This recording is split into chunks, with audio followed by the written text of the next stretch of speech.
हमें पता नहीं पर उसे हमारा सब कुछ पता है।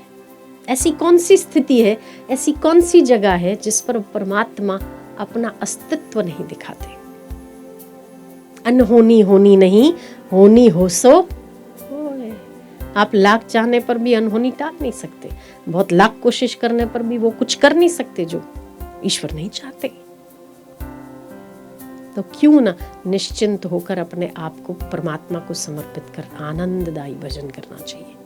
कीड़ी के पग नेवर वाजे, वो भी साहिब सुनत है। स्वामी विवेकानंद जब सन्यासी थे तो भारत भ्रमण पर थे। उत्तर प्रदेश की बात है। वो ट्रेन में तीसरे दर्जे की क्लास में मुसाफरी कर रहे थे। बहुत भूखे थे, बहुत दिनों से घूम रहे थे, आध्यात्मिक यात्रा पर थे। तेन नाम का एक स्टेशन है, वहाँ पर गाड़ी रुकती है। उत्तर प्रदेश, वहाँ पर गाड़ी रुकती है और पास में एक बैठा बनिया तेन नामक स्टेशन पे आधा घंटा गाड़ी रुकने वाली थी। विवेकानंद इतने भूखे थे, इतने प्यासे थे कि उन्हें लग रहा था कि अब मुझे मूर्छा आ जाएगी। इतने भूखे प्यासे, विवेकानंद की बात है। वो जैसे ही तेन स्टेशन पर उतरे तो उनके पास बैठा हुआ बनिया चटाई लेके और स्टेशन के पास चटाई लेकर अपना टिफिन खोलकर भोजन करने लगा। विवेकानंद ने उसको टेढ़ी नज़र से देखा। भूख तो उन्हें भी लग रही थी। उन्होंने देखा और एक चुपचाप बेंच पे किसी कोने में बैठ गए और आंखें बंद कर ली। उनका सिर इतना फट रहा था कि उन्हें लग रहा था कि मेरा शायद जीना ही मुश्किल हो जाए। अभी आंखें बंद करके बैठना क्या था, इतने में दूसरा बनिया हाथ में वैसे ही चटाई लेके, उसी रंग की चटाई और वैसा ही टिफिन लेके दूसरा बनिया चला आ रहा था। और विवेकानंद ने उसको भी देखा कि अच्छा ये भी मतलब अब टिफिन खोल के इधर ही खाने की तैयारी में, इधर बनिया इधर बनिया, बीच में केवल अपने साक्षी बन के देखना। वो बैठे रहे। उस बनिए ने आके कहा कि प्रणाम स्वामी जी।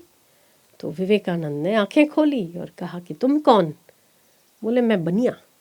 बोले वो तो मैं देख रहा हूँ, यहाँ तुम किसको ढूंढ रहे हो? बोले आओ चलो भोजन कर ले। तो विवेकानंद ने कहा अपन नहीं पूछते मने की तुम, भाई यहाँ मेरा कोई पहचान का नहीं है, मेरे को बोला। बोले हाँ आपको स्वामी जी। बोले मैं तुझे नहीं जानता। बोले पर कैसी बात करते हो आप, आओ ना भोजन कीजिए आप और मुझे कृतार्थ कीजिए। विवेकानंद ने कहा यहाँ पर मैं इस उत्तर प्रदेश के तेन स्टेशन पर मैं किसी को नहीं जानता हूँ। ओ बनिया बोला आप नहीं जानते पर मैं आपको जानता हूँ ना। बोले तुम कौन हो तुम और ये भोजन मेरे लिए लाए हो? बोले मैं आप ही के लिए लाया था। आप अभी तो मुझे दिखे थे, आपको बहुत भूख लग रही है ना, आपको बहुत प्यास भी लग रही है, जल्दी जल्दी बाद में बात करते, पहले भोजन कर लीजिए। उसने कहा न जान न पहचान, मैं तेरा मेहमान, मेरे को पता ही नहीं कि तुम कौन हो। बोले मैं भोजन करके सोया था दोपहर में और मुझे भगवान राम जी की छवि नजर आई और कहा कि इस प्रकार का सन्यासी जिसको फेटा पहना हुआ हो, जिसकी आंखें ऐसी हो, जिसकी हाइट ऐसी हो, भगवा कपड़ा पहना हो और इसी प्रकार बेंच पर बैठा हो, उसे पकड़कर भोजन करा देना।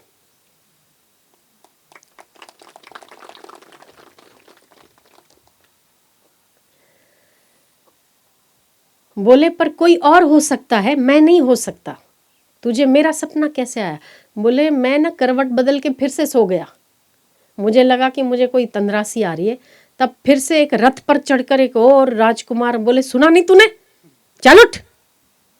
ओ मुझे ऐसा लताड़ के गया और मुझे कहा कि आलसी कहीं का, एक सेवा दिया वो नहीं करता तू, जा तेन स्टेशन पर इस बेंच पर इस क्षेत्र में इस जगह पर वो नवयुवक बैठा है, जा भोजन करा क्या, नहीं तो तेरा भोजन बंद कर दूंगा। मतलब तेरा भोजन बंद कर दूंगा मतलब ये नहीं कहा, पर इतना लताड़ा उसको कि तू फिर से सो गया। विवेकानंद की आंखों से भोजन करने के पहले छलाछल आंसू टपक पड़े कि हमें पता नहीं पर उसे हमारा सब कुछ पता है। ऐसी कौन सी स्थिति है, ऐसी कौन सी जगह है जिस पर परमात्मा अपना अस्तित्व नहीं दिखाते। तो हम तो मूर्ख है अपने जीवन की चिंता करके कि ऐसा क्या हो जाएगा, हम तो ऐसा ही है, આપણું શું થશે રહેવા દો, પણ જે થવું હશે થયા કરશે। अनहोनी होनी नहीं, होनी हो सो होए। आप लाख चाहने पर भी अनहोनी टाल नहीं सकते, बहुत लाख कोशिश करने पर भी वो कुछ कर नहीं सकते जो ईश्वर नहीं चाहते। तो क्यों ना निश्चिंत होकर अपने आप को परमात्मा को समर्पित कर आनंददायी भजन करना चाहिए, अपना समय सफल करना चाहिए। कीड़ी के पग नेवर वाजे, वो भी साहेब सुनत है। उसे हमारी प्रत्येक क्रियाकलापों का ध्यान है।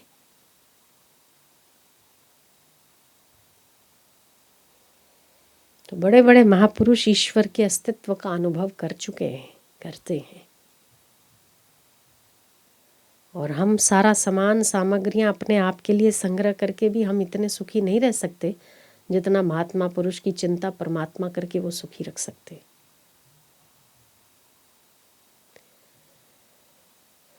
तो जप करो, जप करो, अधिक से अधिक जप करो। उससे मन के पाप ताप संताप निर्मूल होते हैं। सबसे पहला विषाद जाता है, निराशा जाती है, रस आता है, क्रूरता हटती है, व्यर्थ चिंतन नहीं होता है, समय सफल होता है, मन पर काबू आता है। इसलिए जप करना चाहिए।